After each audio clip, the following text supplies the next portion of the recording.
Oferecimento My Café, um café para cada momento do seu dia. BR Marcas e Patentes, sua marca, o nosso maior patrimônio. Ford Pack Embalagens, Avenida Carlos Salles Bloch, 1075, fone 4522-6700. Uptime, a primeira escola de inglês do mundo com realidade virtual e aumentada. O Conde Barbearia, a nobreza tem a sua cara, 2449-3023.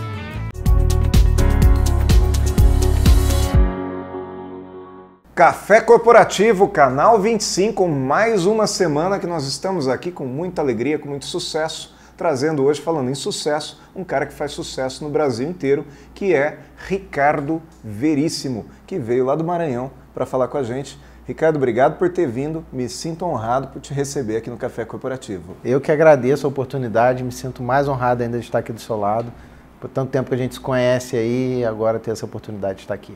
Pois é, Ricardo Veríssimo é consultor, administrador, palestrante, professor universitário, empresário, radialista e escritor de diversos livros. Ele é detentor do selo Empreendedor Sustentável, concedido pelo Programa Internacional no Brasil com o nome de Iniciativa Jovem, com a chancela da Unesco. E, acima de tudo, é um cara que tem uma cabeça muito boa para a reflexão daqueles assuntos que são chavões, de uma maneira geral, no mercado, que são quase que proibidos de se mexer, e ele mexe nesses assuntos de uma maneira bem com maestria mesmo. Então, Ricardo, eu quero começar falando contigo aqui a respeito de empreendedorismo. Vamos lá? Vamos. Vale a pena ser empresário? Com certeza absoluta. Eu fui muito criticado já quando eu digo que é mais fácil empreender hoje no Brasil do que arrumar um emprego. As exigências para você trabalhar são absurdas, né? Eu entendo por que os empresários exigem, por exemplo, que uma secretária fale inglês, se ela não vai lidar com ninguém que fala inglês, na maioria das empresas, que ela tenha um curso superior e uma pós para atender telefone e para receber pessoas. Mas são exigências assim que tornam muito difícil conseguir um emprego, principalmente quando você chega numa determinada idade, e empreender talvez seja até mais fácil em alguns cenários, enquanto obrigações de capacidade acadêmica. E como que nasce um empresário? Cara, acho que um empresário nasce de duas formas, uma por necessidade e outra por oportunidade. Qual a diferença de uma para outra? Necessidade, por exemplo, no meu caso, eu fiquei sem emprego, eu já tinha o sonho de empreender, mas assim, o estalo que deu a força de motivacional total foi ficar sem trabalho. E aí não aguentei ficar parado e comecei a mover as coisas. Esse é o empreendedor por necessidade. E o empreendedor por oportunidade, quando você vê um nicho de mercado, uma oportunidade onde você olha e fala, cara, aqui eu poderia ganhar muito dinheiro ou alcançar uma realização pessoal que eu não consigo alcançar na minha carreira profissional. E a gente tem uma terceira situação que acontece muito no Brasil, não é muito falado fora do Brasil, que é o cara que é empreendedor, mas também é profissional de empresa. Ele começa a empreender em paralelo até as coisas darem certo, e aí ele vai largando aos poucos o emprego e vai tocando o seu negócio. Mas na maioria das vezes o empreendedor no Brasil ele não faz um plano de negócios, ele não faz um planejamento. Eu vejo muitas pessoas que empreendem pelo rumo, né? O cara vai lá, monta um negócio, começa a desenvolver, trabalha todos os dias, tira o seu dinheirinho, mas se perguntar para ele como que a empresa dele vai estar daqui a 6 meses, daqui a um ano, ele não tem a menor noção. O plano de negócios é fundamental? Eu não digo que é fundamental, é muito importante. Como você disse, a maioria dos empresários brasileiros não fizeram nenhum plano de negócio e isso não os impediu de se tornar empresários. Talvez eles tenham sentido uma certa dificuldade quando começa a crescer, que aí não tem nada padronizado, não tem nenhuma metodologia aplicada, o cara não sabe onde ele está, para onde ele vai, qual é o próximo passo. Então, aí nesse momento ele começa a pensar em fazer um plano de negócio. Então, eu não diria que é fundamental, mas é muito importante, porque quando a gente tem tudo na cabeça, você deixa escapar alguma coisa. Quando você começa a botar no papel, você começa a enxergar outras necessidades que você não tinha enxergado antes de colocar no papel. Então, é um hábito, eu acho que é uma prática que o brasileiro não tem muito, de colocar as coisas no papel. E o brasileiro tende a pensar que planejamento é uma coisa muito acadêmica, muito complicada, e não é, gente. Planejamento, às vezes, é uma folhinha de papel no início do teu dia, colocando as tarefas do dia e no final do mês você refletia onde você chegou, se você chegou próximo onde você queria chegar e onde você quer chegar no próximo mês, e aí você vai avançando de um mês para 2, para um ano, para 5, para 10. A gente tem empresas japonesas que têm planejamento para 50 anos. Pois é, eu estava assistindo um vídeo do Seiichi Arata e ele compara a folhinha de papel com as nossas tarefas do dia com um HD externo. Quer dizer, você tem um HD interno que tem que lembrar de tudo, muitas vezes ele enche, ele fica cheio. Então você usa um HD externo que é uma folhinha de papel com as suas tarefas. Isso dá certo, então? Para mim dá. E assim, eu vejo muita gente... Os americanos fizeram uma pesquisa nos anos 70, pegaram 5 jovens que estavam se formando, e mapeou, acompanhou esses jovens. No final, eles pegaram o resultado, 2 estavam muito bem profissionalmente e 3 não estavam. Quais os 2 que estavam? Os 2 que tinham o hábito desde a faculdade de colocar o planejamento no papel. Um pequeno planejamento de vida no papel. E se cobrar se alcançou, se não alcançou. E aí se provou que quem tem o hábito de colocar as suas metas, os seus objetivos, os seus planejamentos no papel, costuma ter melhores resultados do que quem não faz. Ok, você acabou falando um pouco da próxima pergunta que eu gostaria de te fazer, mas eu acho que a gente pode explorar um pouquinho mais isso aí. Como é que nós fazemos para aumentar nossas oportunidades, Ricardo, no mundo empreendedor e até diminuir nossos riscos todos os dias? Avaliando bem o mercado. Avaliando como você está como empresa e aonde você pode chegar. Então, a oportunidade, às vezes, ela passa na porta da gente e a gente não enxerga. Por que você não enxerga? Não é porque ela não existia, é porque você não estava preparado para visualizar a oportunidade. Então, eu vejo minimizar risco como estar consciente das suas forças, das suas fraquezas junto ao mercado. Tá? E a gente não costuma fazer isso. Primeiro, porque a gente não gosta de reconhecer fraqueza. E aí eu vou tocar num outro ponto. Fraqueza você deve reconhecer, você não deve contar. A gente não deve contar nossa fraqueza para ninguém, nem como empresário, nem como pessoa. Fraqueza é algo que você guarda para você, trabalha ela, você tem que ter a consciência, não os outros. Porque você vive num mercado de concorrência em que se o teu inimigo, entre aspas, souber a tua fraqueza, ele vai certinho na ferida. Né? Isso serve para qualquer coisa. E inimigo é uma coisa que a gente tem no mercado de trabalho, tem no mercado empreendedor. Tem, às vezes, até dentro de casa. Dentro de casa. Não é o inimigo, mas é aquela pessoa que está concorrendo conosco. Que te traz algum tipo de ameaça. Te traz algum tipo de ameaça. O concorrente ele pode ser teu melhor amigo, mas ele pode ser o teu maior inimigo. Né? Então, traz ele ali bem do seu ladinho, vigia ele de perto. Né? Como diz o ditado, os amigos perto, os inimigos mais perto ainda. Então, teu concorrente ele pode te dar inúmeras visões de oportunidades de mercado. Né? Aquilo que ele não faz bem é aquilo que você pode fazer bem, ou aquilo que ele faz muito bem é algo que você pode fazer um benchmark, copiar e adaptar para o seu negócio. Tá bom, Ricardo, me conta uma coisa aqui. Empresário precisa ter lucro ou o empresário deveria pensar simplesmente no seu sustento? Sustentabilidade é importante, senão você morre. Né? E sustentabilidade, quando a gente fala a palavra sustentabilidade, muita gente pensa em meio ambiente, em natureza. Não, sustentabilidade é se manter. Tá? Se manter em pé, inclusive continuar gerando emprego e assim por diante. Exatamente. Né? Se você não tiver sustentabilidade, você vai quebrar. Porque você vai ter que buscar recursos externos, emprestado, empréstimo, alguma coisa, ou vai usar o dinheiro dos impostos, né? Quem é microempresário aí sabe que já usou muito dinheiro de imposto, deixou de pagar um imposto para poder pagar uma folha de pagamento. Contando com refis depois, né? Exatamente. É um tabu que ninguém fala, mas eu mesmo já fiquei devendo imposto. Quem começa pequenininho passa por muitos percalços, principalmente sem investimento. Então a sustentabilidade ela é importante para a sobrevivência e o lucro para a continuidade. Se você não tem lucro, no mínimo você vai ficar do mesmo tamanho a vida inteira, você não vai crescer. Então, para você poder continuar no negócio, o lucro é importante, até porque vai ter algum momento que você não vai estar sustentável e aí é o teu lucro e a tua reserva que volta para a empresa. Que volta. Uma parte você tem que fazer uma reserva para te sustentar no inverno, digamos assim. Né? É a história da cigarra e da formiga. Exatamente. Né? Você tem que fazer um armazenamento. A gente está vivendo aí 3 anos de crise. Eu, por exemplo, se eu não tivesse reserva, eu estava morto já, porque como empresário, como palestrante, tudo diminuiu.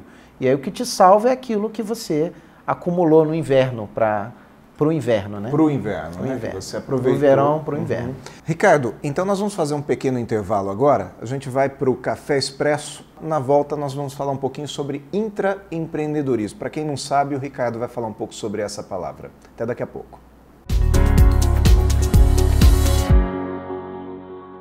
Café Expresso! Olha só, por trás daquela marca bonita que você vê na fachada das empresas, existe uma série de vidas lá dentro. Existe uma série de pessoas que trabalham com muita responsabilidade para levar aquela marca para o mercado, para levar aquele produto ou aquele serviço para o mercado. E a maioria das vezes as pessoas esquecem de, naquele momento do sucesso, valorizar as pessoas. Aqui no Café Corporativo, eu quero aproveitar esse momento para valorizar e para cumprimentar e para agradecer todas as pessoas que colocam esse programa no ar, todas as pessoas que me ajudam a gravar, todos os entrevistados que já estiveram aqui e que vão estar. Mas, acima de tudo, os meus câmeras, os meus produtores, as pessoas que trabalham lá de trás de um computador para colocar o Café Corporativo no ar. Daqui a pouco a gente volta com Ricardo Veríssimo.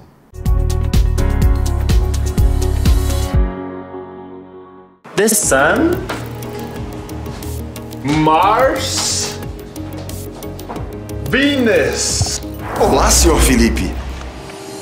Eugênio. Realidade virtual? É, e realidade aumentada também. É mais foco pro meu aprendizado. A propósito, eu lhe trouxe mais um desejo. Pega um copo d'água pra mim, por favor. Uptime, a primeira escola do mundo com realidade virtual e aumentada.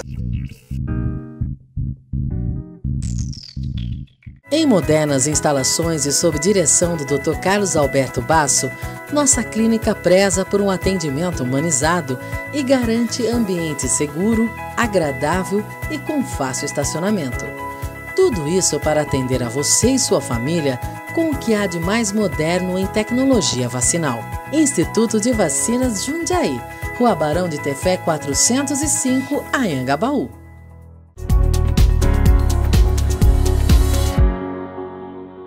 Voltamos aqui com o segundo bloco do Café Corporativo com nosso brother aqui, Ricardo Veríssimo, um cara que eu tive a oportunidade de conhecer e posso dizer que tem ideias justas e perfeitas. E falando nisso, inclusive, eu quero mostrar aqui o livro que o Ricardo trouxe aqui para nós, 20 regras de sucesso do pequeno empreendedor. Ricardo, mas além do empreendedor, vamos falar um pouquinho sobre aquele empreendedor interno, aquele empreendedor que não tem um CNPJ, que é o intraempreendedor? Vamos sim. Primeiro, eu quero salientar uma diferença. Muita gente confunde o intraempreendedor com o líder. Tá? E assim como o empreendedor é uma jornada que começa só, a liderança é uma jornada que começa com uma equipe. Você não tem como ser líder sem ter uma equipe. Você não pode ser líder de ninguém, você tem que ser líder de alguém, né? De uma equipe. O intraempreendedor é a mesma coisa, ele não é simplesmente um líder. Se ele for líder, vai ajudá-lo muito na questão de intraempreender. Mas qual é a função do intraempreendedor? É buscar oportunidades dentro da própria empresa. É aquele cara que não se contenta com o status quo, com a zona de conforto, onde ele está ali parado, mas ele não é só um cara que faz bem o trabalho dele, ele é um cara que vai em busca de novas oportunidades dentro da empresa. Ele incorpora aquela empresa como se fosse dele, mesmo não sendo. E ele gera oportunidade para outras pessoas, né? Esse Sim, cara claro. ele gera emprego, por exemplo, né? Sim. Ele gera um bom atendimento, muitas vezes é ele o cara que vai lá chamar o patrão e falar assim, olha, isso aqui que nós estamos fazendo aqui na linha de frente, nós estamos percebendo que não está dando certo. Nós podemos fazer uma pequena modificação. Esse cara é importante dentro da empresa? Importantíssimo. E ele é muito mais comum nas micro e pequenas empresas do que nas grandes empresas. Porque na pequena empresa todo mundo faz um pouquinho de tudo, né? É aquela coisa meio que carro de combate militar, se morre o comandante do carro, morre o motorista, alguém tem que assumir a posição, senão vai morrer todo mundo. Na pequena empresa você acaba acumulando múltiplas funções, porque todo mundo tem que tomar frente em algum momento. Então, esse ambiente ele gera mais intraempreendedores do que as grandes empresas, onde a coisa às vezes é um pouquinho engessada, tem muitos métodos, muitos procedimentos e tal a serem seguidos que engessam um pouco a coisa.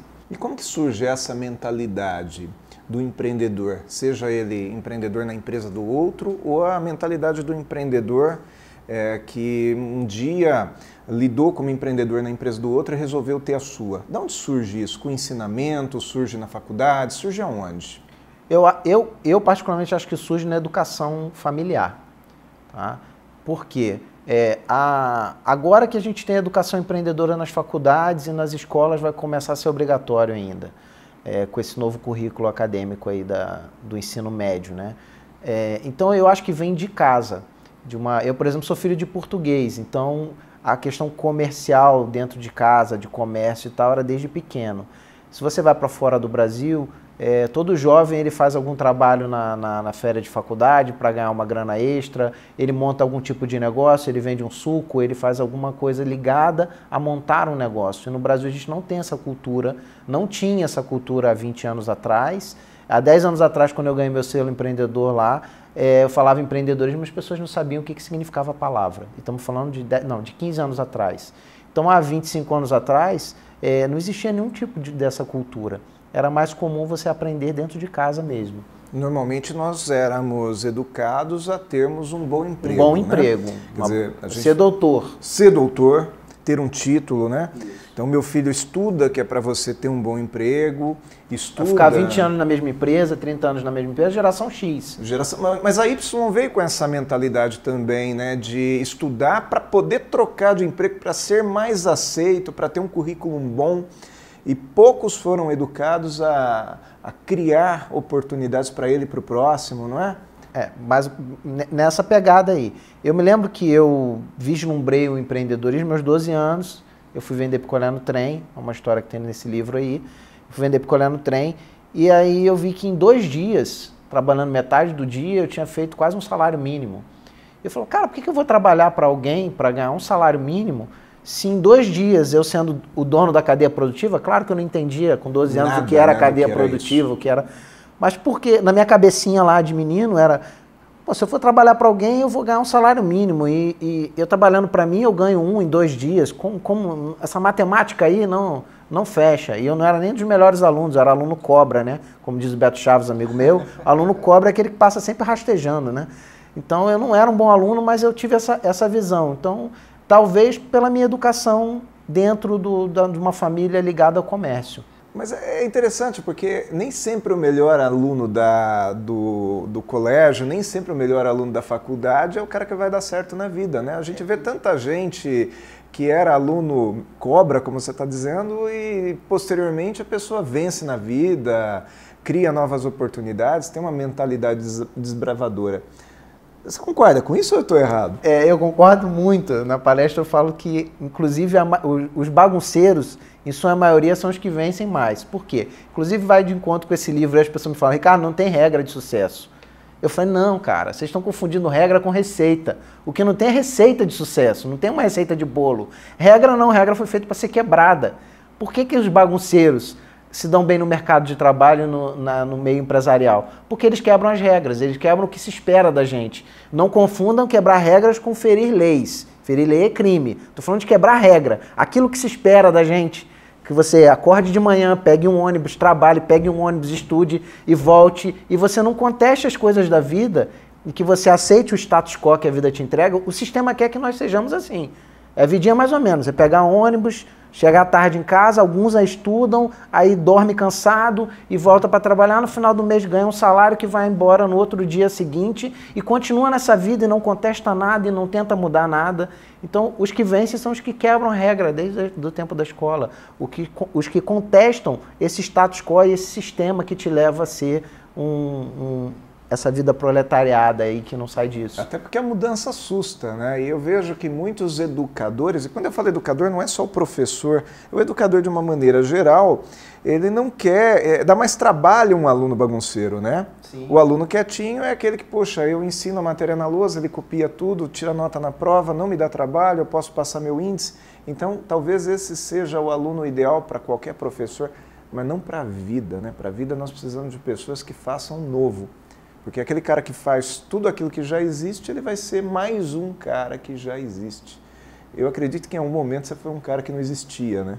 Eu fui um cara que não existia em vários momentos da vida. Eu não existia como palestrante, por exemplo, até porque não existe formação. Cadê a formação para palestrante? Não tem. Não tem curso. Como nasce um palestrante? Você simplesmente põe um dia um crachá no peito, entre aspas, e fala, eu sou palestrante. E você vai direto para a batalha, porque quem vai te provar é o mercado. E é contestado, porque muitos tiram sarro de você. Sim, você vai ganhar... Você palestrante, né? Quando eu escrevi o livro 20 Regras de Sucesso, a gente veio me falar, cara, mas você nem milionário, como é que você vai escrever livro de sucesso? Eu falo que você está confundindo sucesso com dinheiro.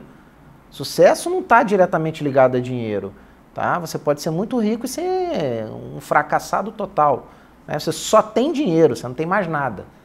Eu conheço pessoas, amigos até, que o cara é tão infeliz que ele só tem dinheiro, ele não tem mais nada na vida. Tem muita coisa que a gente pode conquistar, tem muita coisa que a pessoa que está nos assistindo pode conquistar. Ricardo Veríssimo, eu digo que o nosso programa aqui ele é repleto de bons entrevistados, de pessoas de sucesso que vêm aqui nos trazer, não só regrinhas de sucesso, como você próprio disse, mas intuições, inspirações, e você mais uma vez mostra que essa regra é verdadeira. Nós trouxemos muita inspiração com você aqui. Obrigado por ter vindo. Obrigado você. Ricardo veio de São Luís. São Luís, né, Ricardo? São Luís. Ele que é do Rio de Janeiro, veio de São Luís, onde mora hoje, para gravar no nosso Café Corporativo. E eu tenho o prazer de conhecer o Ricardo já há bastante tempo, via internet. Hoje estou tendo o prazer de estar com ele pessoalmente. Ricardo vai conosco lá para a Barbearia O Conde, onde nós vamos gravar o Mais Cafeína. Vamos sim. Então tá lá. Até daqui a pouco.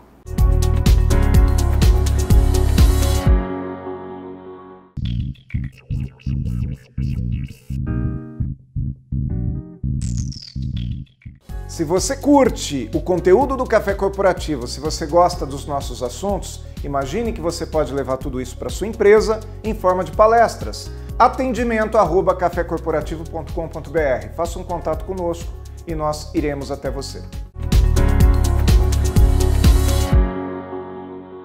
Mais cafeína aqui na Barbearia O Conde, a barbearia mais rock and roll da cidade, esse lugar onde a gente consegue juntar o rock com o bom papo, com um papo de empreendedorismo, com um papo cabeça, que a gente pode aproveitar também para conhecer pessoas legais e ter ideias legais. E falando em ideias legais, o Ricardo, que acabou de gravar conosco no estúdio, que acabou de aparecer para vocês aqui nessa entrevista fantástica, ele costuma dizer para nós que uma palestra tem que ter emoção. Ele até traz o hashtag palestra com emoção. Não aquela emoção de dar piruetas no palco, de virar cambalhota, mas a emoção nas palavras, em trazer conteúdo, em trazer coisas que tocam as pessoas e que fazem as pessoas, palavras que fazem as pessoas refletirem a respeito da sua própria vida, da sua própria educação e das suas próprias escolhas de vida.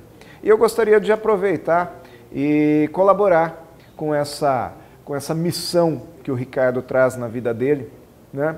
E eu também tenho a minha, e eu gostaria de pedir para os nossos professores, para aquelas pessoas que são reitores de universidade, que são educadores, que são pessoas responsáveis pela formação dos nossos profissionais de amanhã, que lembrem que além de ensinar a teoria, além de treinar essas pessoas para serem bons técnicos, para fazerem técnicas adequadas nas suas profissões, que vocês os treinem também, ou que vocês também os eduquem, para que eles possam ter boas experiências de vida, para que eles possam ser empreendedores, seja dentro ou fora da empresa deles, para que eles possam aproveitar as oportunidades, para que eles possam aproveitar as experiências que nós, mais veteranos, temos e trazemos para eles. Então vamos trazer aquilo que a gente mais tem de bom, que é o nosso resultado, e nós vamos ser valorizados por ele.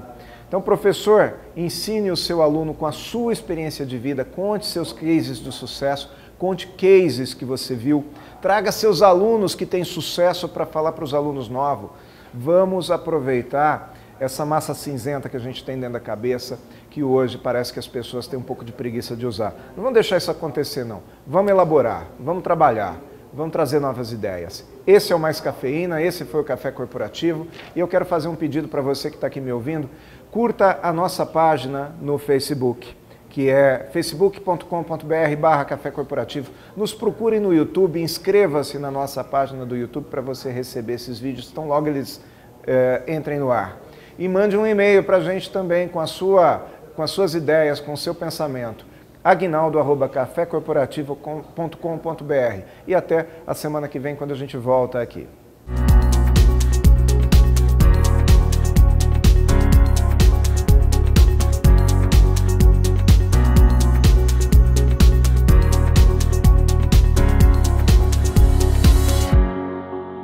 Oferecimento My Café, um café para cada momento do seu dia.